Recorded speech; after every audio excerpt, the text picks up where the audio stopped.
Continuando, hermanos, con esta serie sobre los atributos de Dios en esta oportunidad, vamos a continuar con el atributo de la voluntad de Dios. El domingo pasado entramos a este atributo y el día de hoy vamos a ver la voluntad de Dios. Como vimos, hermanos, la voluntad de Dios se expresa en la Escritura de diferentes formas. Los teólogos han catalogado estas expresiones de la voluntad divina en 4 formas diferentes. Niños, aquí viene algo importante a aprender. Han catalogado la voluntad decretiva de Dios, la voluntad preceptiva de Dios, la voluntad oculta de Dios y la voluntad revelada de Dios. En estas 4 áreas, los teólogos han catalogado la expresión de la voluntad de Dios. La voluntad decretiva de Dios, la voluntad preceptiva de Dios, la voluntad oculta de Dios y la voluntad revelada de Dios. Y en lo que nos resta del estudio del atributo de la voluntad de Dios, vamos a ver estas expresiones de la voluntad de Dios. Y en esta oportunidad vamos a ver 2 de ellas, que es la voluntad decretiva de Dios y la voluntad preceptiva. Pero vamos a comenzar con la voluntad decretiva de Dios. Se le llama decretiva, o esa palabra decretiva tomada de la palabra decreto. Un decreto. Esto es, recuerden, niños, los reyes y en ciertas formas de gobierno, el presidente también puede decretar una cosa. Puede dar una orden que es absoluta y que tiene que ser cumplida sí o sí. No hay vuelta atrás. Se puede definir la voluntad decretiva de Dios de la siguiente manera. Podemos decir que la voluntad decretiva de Dios es aquella por medio de la cual Dios se propone o decreta todo lo que tiene que suceder, sea que quiera cumplirlo efectivamente o causativamente, o permitir que ocurra por medio de la agencia irrestricta de sus criaturas racionales. Yo sé que es largo, pero es bien importante, es necesario todo lo que dice para que podamos entender con claridad esto. Vuelvo nuevamente a la definición. Es aquella por medio de la cual Dios se propone o decreta, como vimos, todo lo que tiene que suceder. ¿Estamos claros hasta ahí? Dios allí, en esta voluntad, Dios decreta todo lo que tiene que suceder. Ya vimos la ocasión pasada que todas las cosas están dentro de la voluntad de Dios y ninguna cosa escapa a su voluntad, ¿se acuerdan? Ahora, esta voluntad es esa voluntad decretiva, en donde Dios propone o decreta todo lo que ha de suceder. Ahora, esto que Él ha decretado y que va a suceder, dice la definición, sea que quiera cumplirlo efectivamente, otra forma de decir efectivamente, otros teólogos han dicho causativamente, o permitir que ocurra por medio de la agencia irrestricta de sus criaturas racionales. ¿Qué está diciendo esta frase? Lo que está diciendo es que una vez que Dios ha decretado que algo va a suceder, tiene, digamos que 2 maneras de hacer que suceda. Una, que Él decida hacerlo directamente, es lo que algunos teólogos han llamado causativamente, es que Dios cause las cosas. Como un ejemplo de eso sería, por ejemplo, circunstancias que están fuera del control del hombre, como los tsunamis, como los huracanes, como lo que se conoce como los desastres que ocurren en nuestro mundo. En estas cosas el hombre no tiene control. El hombre no puede controlar que sucedan o que dejen de suceder. Estas están enteramente en el control de Dios. Ese sería, por ejemplo, un ejemplo de la voluntad decretiva de Dios cuando es efectuada o cumplida causativamente o efectivamente, que Dios de manera directa es quien interviene para que esto ocurra. Pero también Dios obra que las cosas ocurran conforme a su voluntad decretiva, pero también lo hace por medio de la agencia irrestricta de sus criaturas racionales. ¿Qué significa eso de agencia irrestricta de sus criaturas racionales? Bueno, agencia es actividad, es influencia, ya vimos que es esa intervención irrestricta, o sea que a pesar de eso, esas criaturas racionales piensan y actúan racionalmente, aunque a veces no lo parezca, pero que esa actuación es irrestricta, es decir, que Dios no es que los forza a que hagan lo que Él quiere que hagan, sino que estas criaturas racionales, por su propia voluntad, en el ejercicio de su voluntad, al final terminan cumpliendo la voluntad de Dios. ¿Me explico? ¿Cómo es que esto sucede? Bueno, vamos a tratar de mostrarlo en esta oportunidad. Para comenzar, quiero invitarlos a que vayamos en nuestras Biblias a la carta del apóstol Pablo a los Efesios. Es el versículo que leímos también ya el domingo pasado. Efesios capítulo 1 y nuestro versículo es el versículo 11. Efesios capítulo 1, versículo 11. Dice la Escritura: en él asimismo tuvimos herencia, habiendo sido predestinados conforme al propósito del que hace todas las cosas según el designio de su voluntad. Como vimos el domingo pasado, este verso nos enseña con toda claridad, hermanos, que Dios está actuando.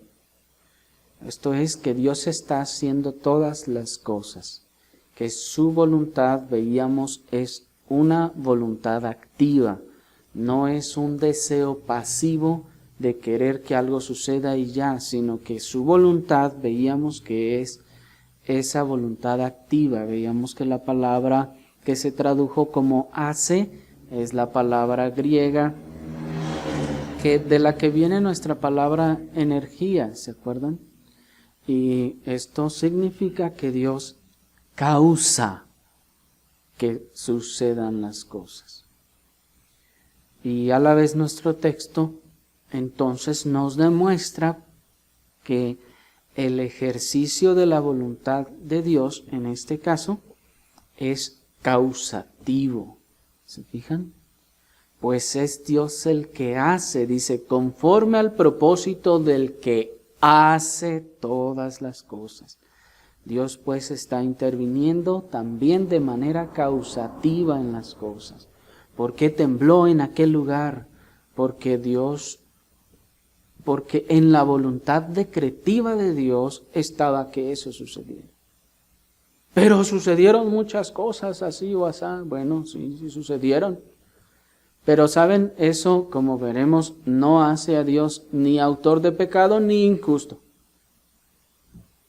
Mucha gente piensa que porque ha perdido sus bienes en alguna desgracia o en alguna situación de lamentar, entonces eso no tiene que ser algo que hizo Dios porque me causó a mí un daño. ¿Cuál daño? Pues es que ya no tengo las 10 casas que tenía, ahora ya nomás tengo 9. Bueno, la realidad, como hemos visto en otras oportunidades, es que Dios está interesado principalmente en la salvación de los creyentes. Y que si para que el Señor rescate a alguien lo tiene que dejar en la calle, lo va a dejar en la calle. Porque su alma eterna vale más que las comodidades que pueda tener en este mundo. ¿Me explico? Es como ustedes mismos como padres. Si para preservar los dientes de sus hijos no les dan dulces durante toda su niñez, ¿no lo harán acaso con tal de que eso preserve sus dientes? Claro, todo padre sensato lo haría. Pues que es más importante, le será de mucha más utilidad y de más valor lo que le estamos buscando conservar. Y Dios así, de esta forma, en muchas ocasiones, usa, hermanos, de estas cosas, puesto que en algunos casos, crisis económicas terribles han llevado a muchos a la ruina y a la calle literalmente, y muchos de ellos han venido al arrepentimiento y a la fe en Cristo a través de esas circunstancias. Porque a veces nuestro orgullo es tan grande, nuestro buen concepto de nosotros mismos es tan grande que necesitamos una humillación lo bastante fuerte para reconocer nuestra necesidad de Dios, porque pensamos que no lo necesitamos. Pensamos que somos autosuficientes. Pensamos que nosotros solos podemos salir adelante. Y que pues las cosas eternas pues ya pueden esperar. Ya luego nos ocuparemos de eso. Pero hermanos, Dios está interesado en la salvación de todos los creyentes. Y para ello, Él, hermanos, hará las cosas sabiamente y bondadosamente y justamente necesarias para que éstos vengan al arrepentimiento. Pero en cuanto a la voluntad decretiva de Dios, se encuentra también toda la creación del universo.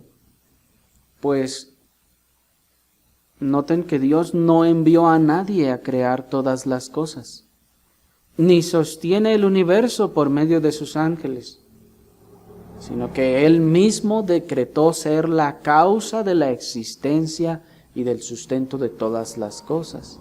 Aquí está pues otro ejemplo de esa voluntad decretiva actuando de manera causativa. Esto es, Dios escogió que Él sería la causa de la creación en el universo. Él no envió ángeles a crear las cosas, aunque podía haberlo hecho, pero Él no lo quiso así. Y aún después de que creó todas las cosas, Él podía sencillamente enviar a sus ángeles para que le dieran mantenimiento a toda su creación. Pero no, Él determinó Él hacerlo, Él por su propia acción, de su propia causa directa. Y esta clase de voluntad, entonces, hermanos, debemos de decir que es una voluntad y tan irresistible como su omnipotencia. Esto es que cuando Dios ha determinado querer causar algo y Él lo ha determinado ser la causa de ello, háganle como quieran. Nadie puede detener esa acción, puesto que esta voluntad es tan irresistible como lo es irresistible su omnipotencia. Puesto que Él está ejerciendo su poder y su omnipotencia al efectuar su voluntad de manera causativa, ¿qué otro poder o qué otra voluntad podría oponerse a eso? Es como si fuera una aplanadora de, no sé, de 30 metros de altura con un rodillo de, no sé, de unos 10 metros de diámetro y estuviera una hormiguita ahí queriendo detener que no avance. ¿Ustedes creen que va a poder hacer algo? No, hermanos, no es posible. Esta voluntad de Dios pues es tan irresistible como su omnipotencia. El hombre podrá buscar evitar de una o de otra forma lo que Dios haya ya determinado hacer, pero esto no se puede resistir. Ahora, pero esto en cuanto a las cosas en el mundo, hermanos. Pero esta voluntad, en una manera positiva y benigna para nosotros, también se ejerce en la salvación del hombre. Miren lo que dice el Evangelio de Juan, capítulo 1, en el versículo 13. Acompáñenme, por favor, al Evangelio de Juan, en el capítulo 1, en el versículo 13.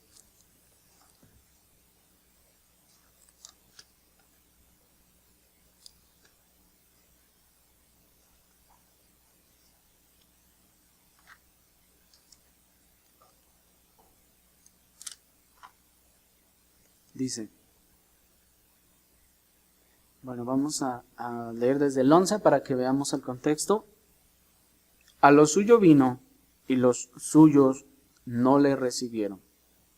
Mas a todos los que le recibieron, a los que creen en su nombre, les dio potestad de ser hechos hijos de Dios, los cuales no son engendrados de sangre, ni de voluntad de carne, ni de voluntad de varón, sino de Dios.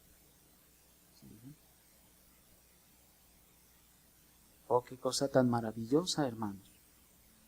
La voluntad decretiva de Dios es exaltada entonces sobre cualquier otra voluntad. ¿Se fijan? Los cuales no son engendrados de sangre, ni de voluntad de carne, ni de voluntad de varón, sino por la voluntad de Dios. Aquí vemos tres voluntades. La voluntad de la sangre, la voluntad de la carne y la voluntad de la carne, la voluntad de varón y la voluntad de Dios. ¿Se fijan? Dos de ellas son incapaces. Y también están restringidas por una voluntad suprema y omnipotente, la de Dios. Lo que nuestro texto nos está enseñando es que la nueva criatura es una vida espiritual y que ésta no se obtiene por la voluntad de la raza o por la sangre. No, esto es que la nueva criatura, que una nueva criatura se produzca, no es por la voluntad de dos personas, como algunos que piensan, como los judíos, que porque ya sus hijos nacieron en cuna cristiana, esa frase a mí me rechina en los oídos, pero ya porque piensan que nacieron en un hogar de creyentes, entonces este hijo tiene ya al menos ventajas, porque algunos saben que evidentemente pues no nació cristiano, hermanos, pero dicen, bueno, ya tiene un montón de ventajas nomás porque haya nacido allí. Ya no nos preocupamos por enseñarlo ni por nada, no, ya con que haya nacido allí, ya tiene la mitad ganada, algunos hasta piensan. Pero no, hermanos, esto no es así. Tampoco es a través, pues, de los deseos carnales que den como producto una vida espiritual. Los hijos de Dios, los verdaderos, tampoco se producen ni son el resultado de la voluntad de los hombres. Noten que dice, los cuales no son engendrados de sangre. Esto es, el cristianismo y la nueva criatura no tiene que ver con asuntos de sangre. Porque seamos judíos o porque seamos de la nación de Israel. ¿Cuánta gente anda buscando hallar su supuesta genealogía allá y conectarla con alguna, hasta de las, ya nos damos con alguna de las tribus perdidas? Pero la Escritura dice que esto no se trata de sangre, ni se trata de voluntad de carne. ni de voluntad de varón. Esto es, hoy, ¿cuántos de nosotros desearíamos que nuestros hijos fueran nuevas criaturas? O nuestros familiares. Pero lo que nosotros queramos, busquemos y que ejerzamos en nuestra voluntad, eso no produce una nueva criatura. Podremos hacer todo lo que esté en nuestra mano, en nuestra fuerza, pero eso no produce una nueva criatura.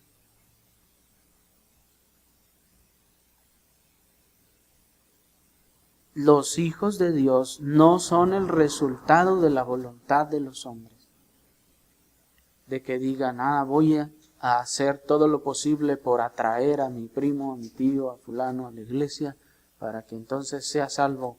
Hay que hacerlo, pero eso no es lo que produce la nueva criatura.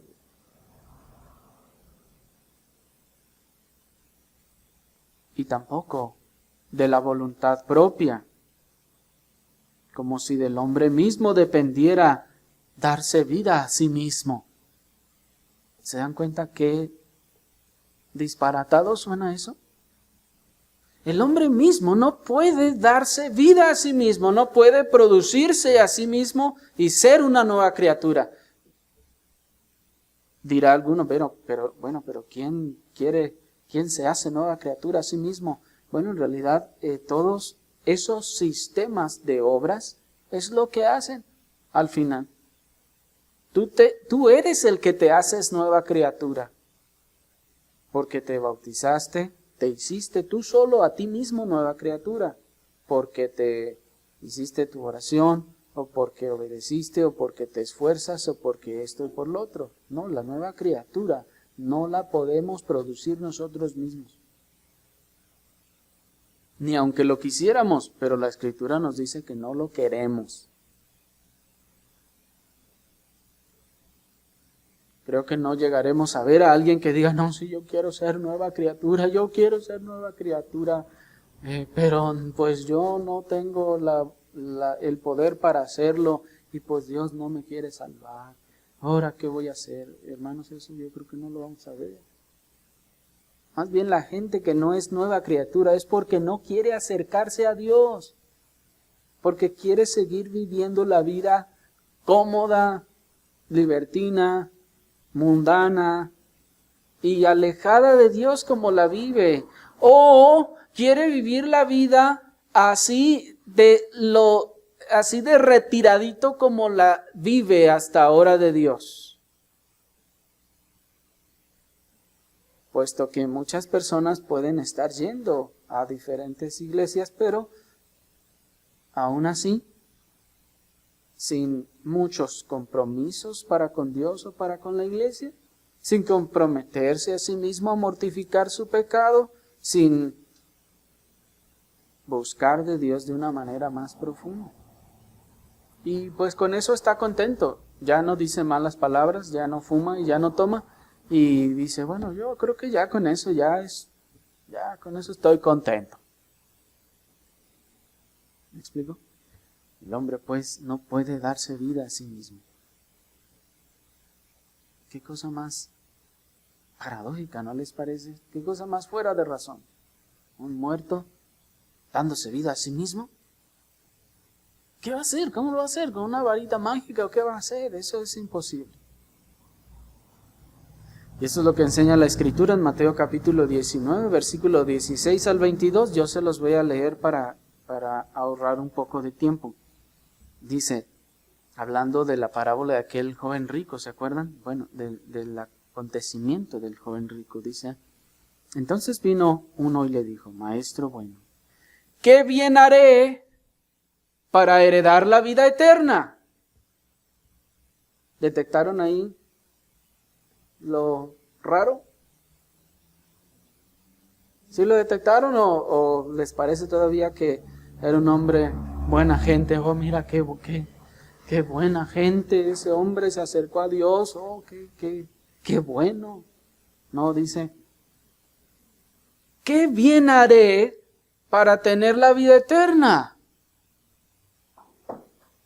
Ya estamos viendo de entrada que este hombre estaba pensando en obras. Estaba pensando que la vida eterna la obtendría a través del bien que él pudiera hacer. Señor, yo quiero la vida eterna, así que dime cómo le hago.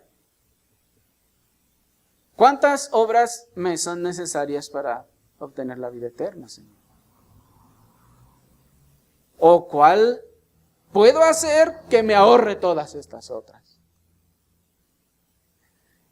Dice el 17, él le dijo, ¿por qué me llamas bueno? Ninguno hay bueno, sino uno, Dios. ¿Qué está haciendo el Señor aquí, hermanos?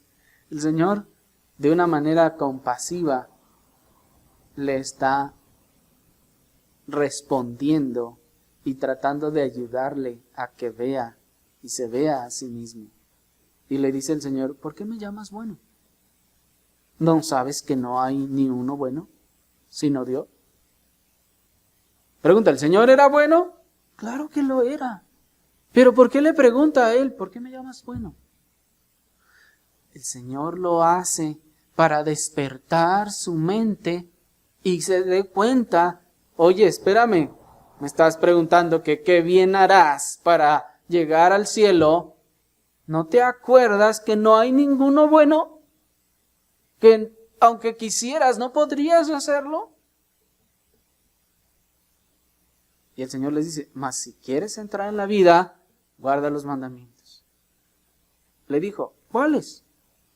Y Jesús le dijo, no matarás, no adulterarás, no hurtarás, no dirás falso testimonio, honra a tu padre y a tu madre, amarás a tu prójimo como a ti mismo. El joven le dijo, todo esto he guardado desde mi juventud. ¿Qué más me falta? ¿Notaron lo raro ahí también? Todo esto lo he guardado. El Señor le dijo, no matarás. Él dice, no, yo nunca he matado. No adulterarás. No, yo nunca he adulterado. No hurtarás. No, yo nunca he hurtado. No dirás falso testimonio. No, yo nunca he dicho ni una mentira. Honra a tu padre y a tu madre. Yo siempre los he honrado. Amarás a tu prójimo como a ti mismo. Todo eso lo he hecho desde que era pequeño. ¿Se dan cuenta? ¿Qué nos estaba mostrando? Nos estaba mostrando un hombre orgulloso, ciego y necio. ¿Quién? En una conciencia básica de lo que implican los mandamientos, podría decir, yo los he guardado todos. Nadie, hermano. Porque ustedes ya saben que no matarás no solo significa quitarle la vida a otra persona. Ya vimos en los 10 mandamientos que tiene muchas más implicaciones. Y son muchas más otras acciones que incluyen las heridas físicas, los golpes y mandar al hospital a alguien. Incluye también el matar con la lengua, la reputación y muchas otras formas. Y así, bueno, cada uno de los mandamientos. Así que, hermanos, aquí estamos viendo un hombre tremendamente orgulloso y ciego. Y Jesús le dijo, si quieres ser perfecto, anda, vende lo que tienes y dalo a los pobres y tendrás tesoro en el cielo. Y ven y sígueme. Oyendo el joven esta palabra se fue triste porque tenía muchas posesiones. Y muchas personas piensan que el Señor aquí está diciendo, vende las cosas que tienes, regálaselos a los pobres y entonces vas a poder ganarte el cielo. No, eso no es lo que enseña aquí.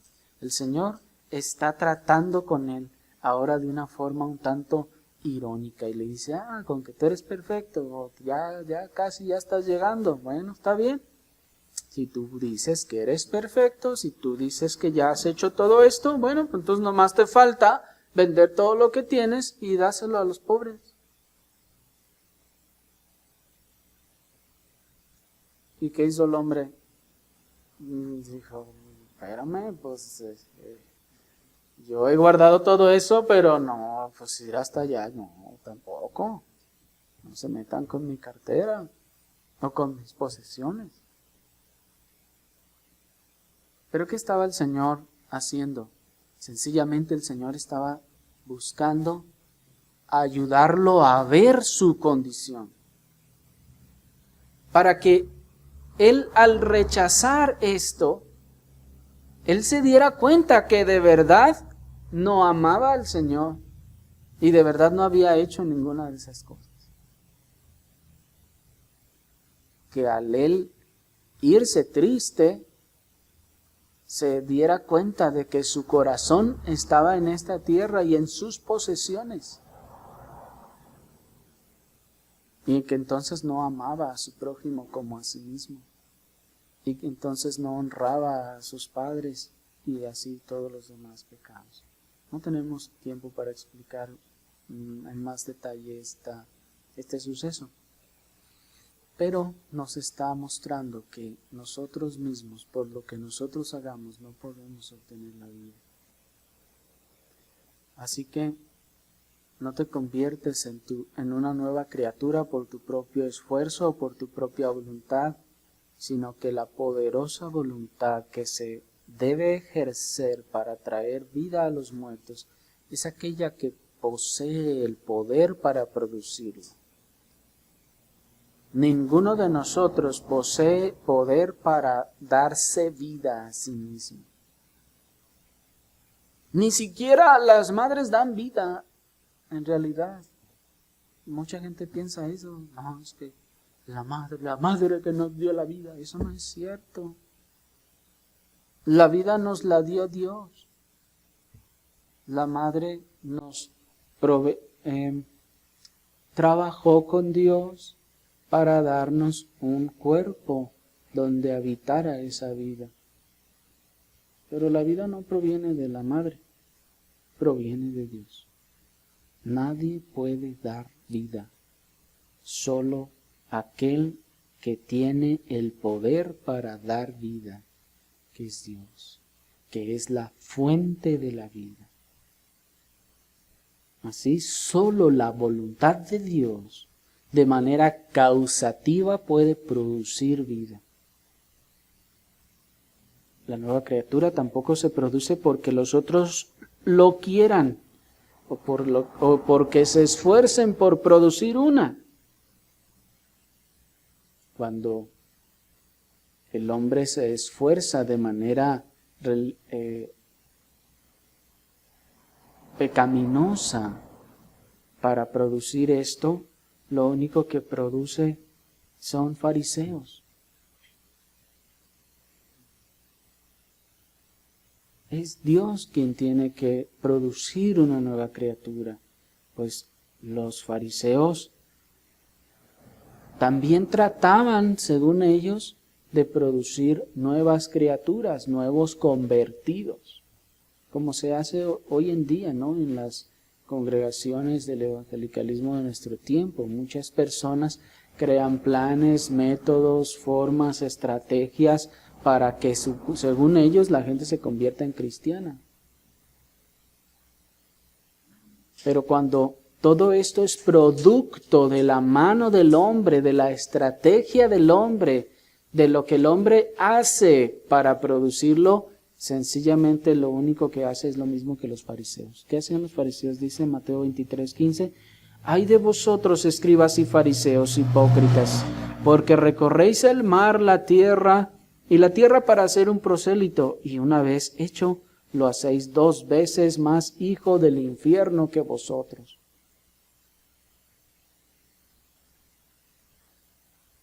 Un fariseo solo puede producir fariseos. No puede producir otra cosa. Y a veces fariseos más recalcitrantes que él solo. Un muerto no puede dar vida a un ser vivo. Una mujer que acaba de morir no puede dar vida. No puede siquiera concebir y dar a luz. Está muerta. Un muerto no puede dar a luz un vivo. De tal forma que todas aquellas personas en el evangelicalismo de nuestro tiempo que no son genuinamente salvos y que a través de los métodos mundanos que se han introducido en la iglesia, de la psicología y de cuanta cosa se hace hoy en día para atraer y mantener a la gente, esas personas que llegan y aunque se queden, en realidad no son nuevas criaturas. Son fariseos igual que los trajeron. Una persona que no ha nacido de nuevo no puede producir una conversión de alguien que tampoco ha nacido de nuevo. ¿Sí me explico? Tiene que haber vida. Para que una vida produzca vida. Pero si no era cristiano, cuando le habló a tal persona y aquella persona vino, al final ninguno de los dos eran cristianos. ¿Me explico? Ni el que le habló ni el que vino después. Porque si no era salvo, así haya traído 200 a la iglesia, los 200 son fariseos igual que él. ¿Me explico?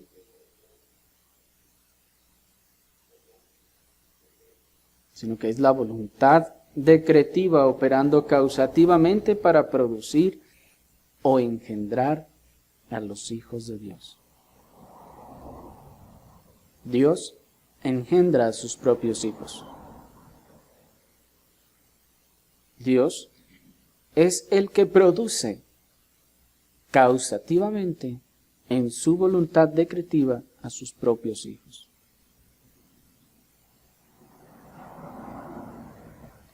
Esta voluntad decretiva pues se impone sobre todas las demás decretivamente, porque Dios así lo decreta. Acompáñenme rápidamente a Santiago capítulo 1, versículo 18.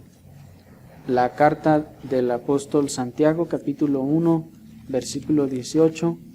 Encuéntrenlo y luego lo apuntan. Dice Santiago 1, 18. Él, o sea Dios, de su voluntad nos hizo nacer por la palabra de verdad, para que seamos primicias de sus criaturas. ¿Se fijan? Qué cosa tan tremenda. ¿Se dan cuenta de cuán claro es el pasaje? ¿Sí lo leyeron? Dios de su voluntad nos hizo nacer. Esa voluntad de Dios, yo no ejercí mi voluntad para nacer, no era que yo quería nacer. Yo andaba allá en el mundo haciendo lo que a mí me daba mi regalada gana, haciendo precisamente mi voluntad y no la de Dios.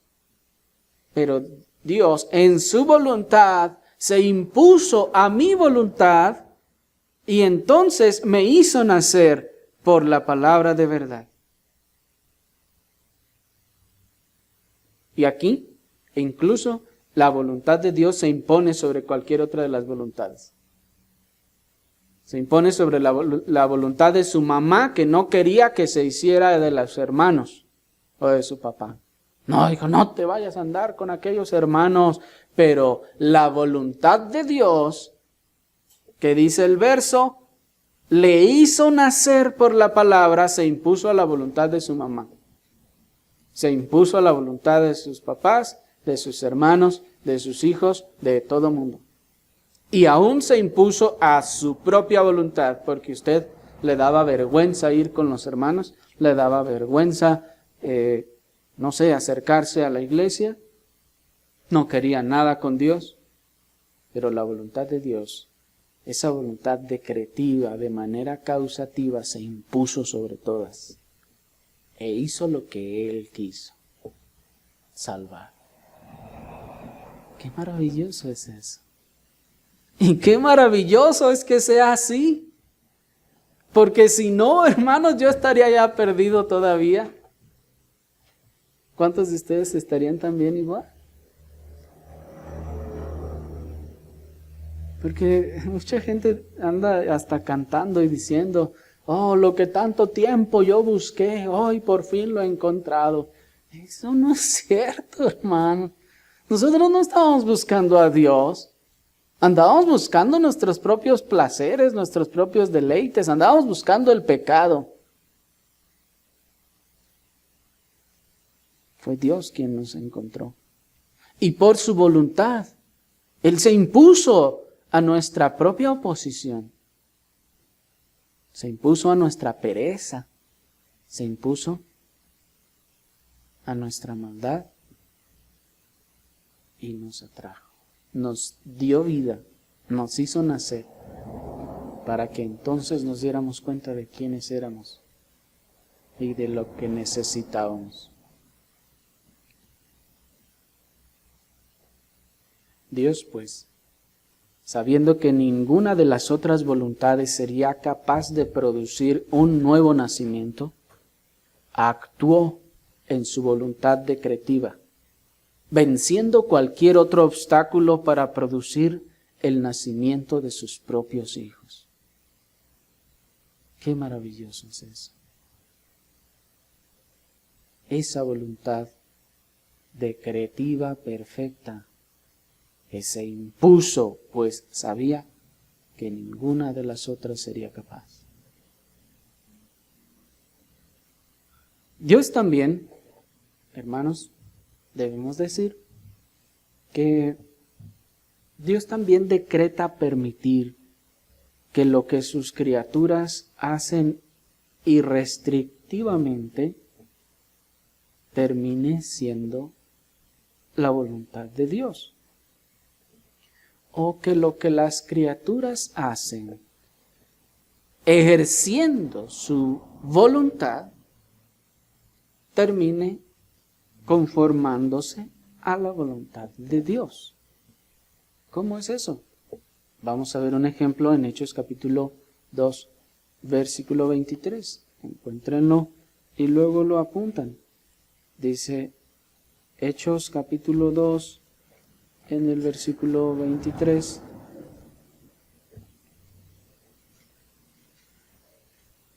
Vamos a leer desde el 22 para hacer un poco de contexto. Dice, varones israelitas, oíd estas palabras.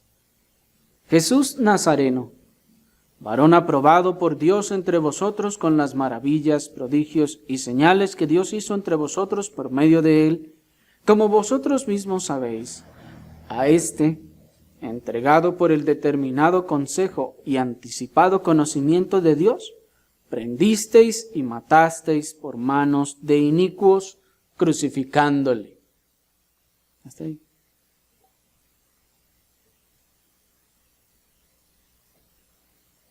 Hermanos, era la voluntad decretiva de Dios que Cristo muriese en propiciación por nuestros pecados. Eso es un hecho. Mas, en este caso, vemos la voluntad decretiva de Dios llevando a cabo sus propósitos a través del decretar permitir que los hombres lo matasen. Esto es, todas las cosas, hermanos, se mueven por la voluntad de Dios. Dios determinó que, como ya lo dice la Escritura, ni la hoja del árbol se mueva sin la voluntad de Dios. Pero en esa voluntad decretiva de Dios, Dios decretó permitir, por ejemplo, que el hombre se moviera irrestrictamente conforme a su propia voluntad dentro de los límites que Dios mismo le marcó. Alguien lo ha ejemplificado como si fuera un barco. Las personas que están en un barco no se puede decir que están obligadas a hacer lo que alguien más quiere. No, son libres, pueden caminar y andar a donde ellos quieran. Pero dentro de los límites de ese barco. Porque si se salen del barco, pues hay que saber nadar o se van a morir. ¿Sí o no? Y en ese aspecto, pues, Dios determinó que el hombre se moviera irrestrictamente. Dios determinó darle esa voluntad de movimiento, esa libertad de movimiento. Y en ello, Dios también decretó permitir que este hombre se moviera irrestrictamente conforme a su voluntad, ahora fuera buena o mala. ¿Me explico? Que el hombre, ejerciendo su voluntad, hiciera el bien o hiciera el mal. Sabemos que al final el hombre hace el mal, pero Dios decretó permitir que el hombre se moviera voluntariamente. Y en cuestión del verso que acabamos de leer, hermanos, es sumamente claro para todos nosotros que Dios había decretado que Cristo había de morir. Si no, entonces las promesas de salvación, ¿cómo se habrían de cumplir? Entonces, ¿en qué creyó Abraham? Entonces, si la muerte de Cristo era solamente una posibilidad, entonces el creer de Abraham era algo así. ¿Han visto a la gente que hace eso?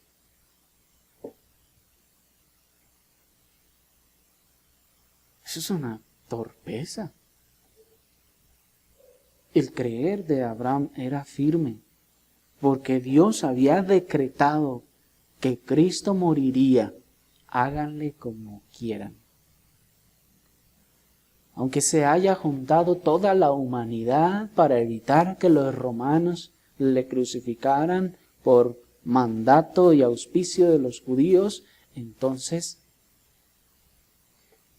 nadie habría podido lograr nada, porque ya estaba decretado que Cristo había de morir en la cruz.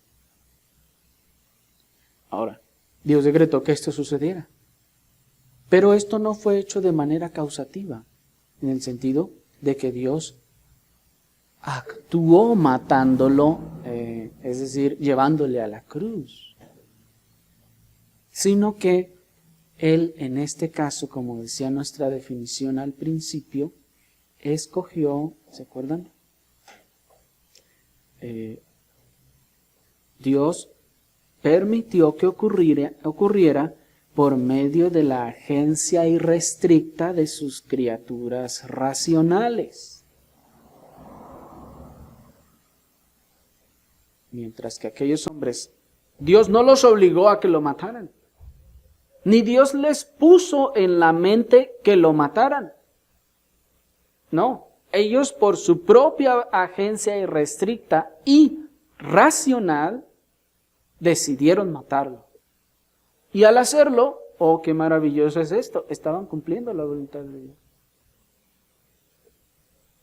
Es asombroso, pero así es lo que la Escritura nos dice. Pues dice, entregado por el determinado consejo. La palabra consejo, recuerden ustedes que significa determinación, diseño, propósito de Dios y anticipado conocimiento de Dios. Así pues, Dios no incitó a los hombres a matarle. Y subrayo eso, Dios no incitó a los hombres a matar al Cristo, sino que decretó en permitir que los hombres en su maldad terminasen matándolo.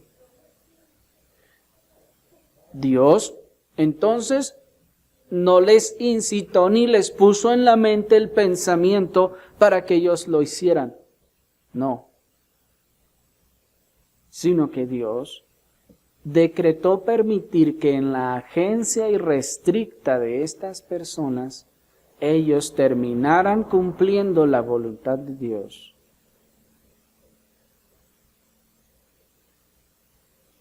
Así Dios pues no es autor de pecado.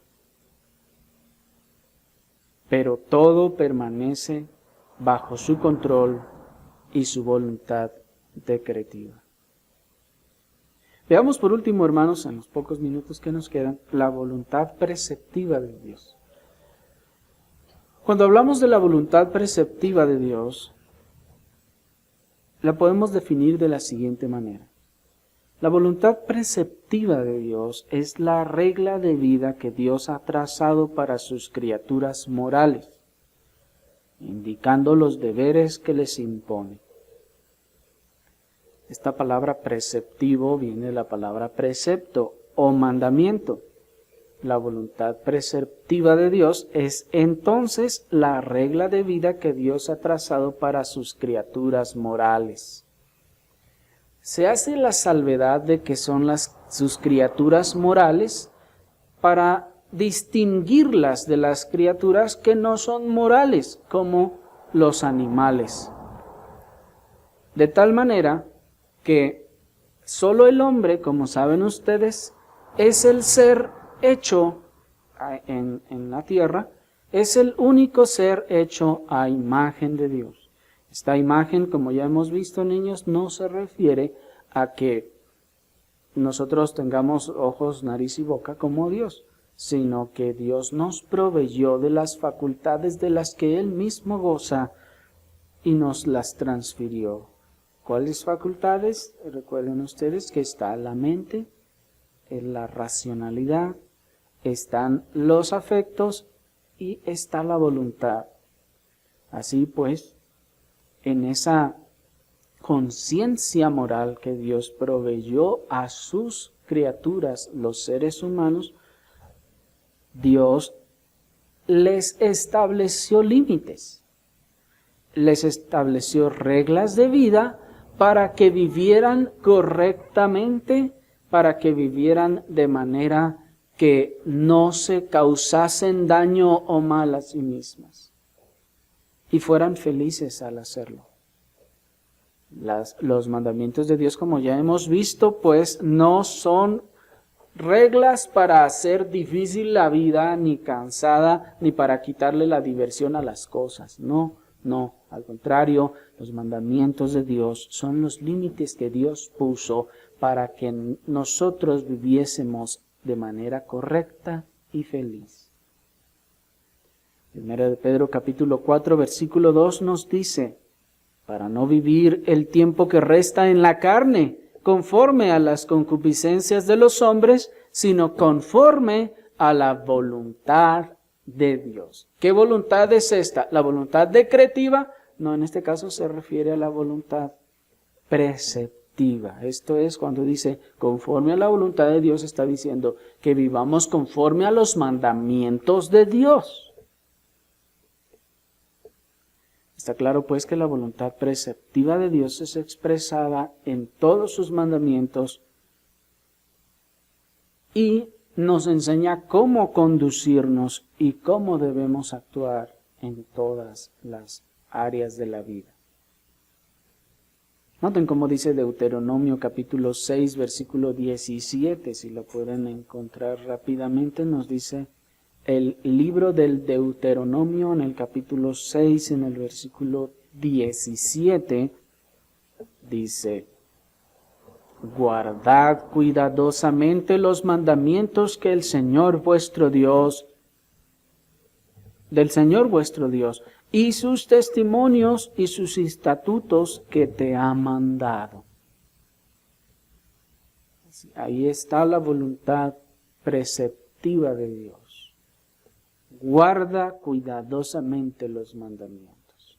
Muchas personas, y sobre todo solteros, se preguntan: ¿pero cuál será la voluntad de Dios para mi vida? ¿Cuál es la voluntad de Dios para tu vida? La voluntad de Dios es que guardes sus mandamientos. Esa es la voluntad de Dios para tu vida. Nos dice la Escritura que la voluntad de Dios es vuestra santificación. Pero bueno, cuando este tipo de personas hace estas preguntas, por lo general las hace esperando respuestas extraordinarias o espera que Dios le diga, mira, mi voluntad es que vayas a tal lado y que hagas esto y luego hagas esto otro. Y esperan ese tipo de cosas mágicas. Cuando la Biblia, hermanos, es clara. ¿Cuál es la voluntad de Dios para mi vida? Que obedezcas los mandamientos. Esa es la voluntad de Dios para tu vida. Como ya hemos visto, entonces, los sueños no son una fuente actual de revelación de la voluntad de Dios. Mucha gente piensa, y cuando quiere conocer o saber la voluntad de Dios sobre alguna cosa, entre otras cosas, consulta con la almohada, como dicen los incrédulos. Y quiere dejarse llevar por lo que sueña. Y piensa que lo que sueña es la voluntad de Dios. Pero, híjole, si escucháramos los sueños de cada persona, nos vamos a dar cuenta de que, por favor, esa no puede ser la voluntad de Dios. Sino el reflejo de nuestros deseos y temores, como hemos visto en otra ocasión, por el desahogo natural del dormir. Dios nos dio el bien, la bendición del sueño. Y su propósito es descansar. Es restaurarnos, tanto física como también mentalmente, para que podamos iniciar un nuevo día, pues con nuevas fuerzas, con nuevos ánimos e incluso con una nueva mente. Para eso entonces, durante el sueño, Dios decretó, Dios estableció que nuestra mente estuviese como catalogando todas las cosas que aprendió durante el día, lo que vio. Y bueno, en ese proceso, mientras va desahogando las circunstancias de los temores que vivimos ese día, o de las cosas que aún de manera inconsciente nos causaron temor, se manifiestan en el sueño. Y ahí estamos soñando, ya hemos visto en otras ocasiones, no quiero detenerme en esto, pero ya hemos visto cómo terminamos soñando las cosas que tememos que pasen, las soñamos. O las cosas que deseamos y anhelamos, las soñamos. Pero bueno, si tenemos la palabra más inmutable que no poseían los antiguos, hermanos, ¿por qué deberíamos nosotros de darle peso a nuestros sueños? O a ese tipo de señales que hoy en día muchos ponen. Si llueve, entonces sí. Si esto, entonces sí. ¿Me explico? Eso no es bíblico, eso es carnal. Eso es mundano.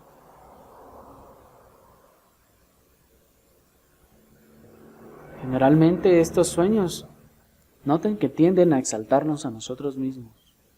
Por lo general, o somos la víctima en nuestro sueño, o somos el campeón, ¿sí o no? Es cierto, véanlo y van a darse cuenta de que o son la víctima o son el campeón. Y ambas cosas nos hablan del orgullo que hay en nuestro corazón y nos llevan a más orgullo. Y nos daremos cuenta de que la mayoría de ellos, de estos, contradecirán en forma alguna la voluntad preceptiva de Dios, expresada en la Escritura. Esto es, que contradecirán los mandamientos de Dios.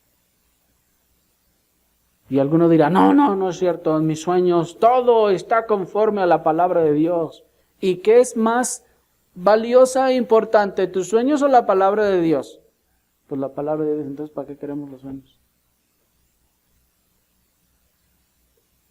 Si este es el testimonio y la profecía más permanente, ¿para qué queremos los sueños? Debemos pues ir a la voluntad de Dios, a la voluntad preceptiva de Dios expresada en la Escritura en busca de dirección y no a ninguna otra fuente. ¿Queremos decidir algo? ¿Qué dice la palabra de Dios? Esto es lo que debemos hacer. Esa es la voluntad preceptiva.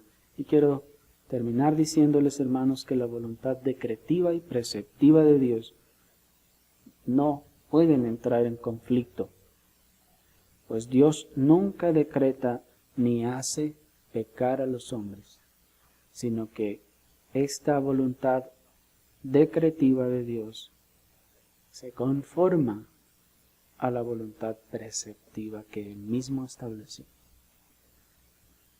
Bien, vamos, hermanos, a orar y continuaremos el próximo momento.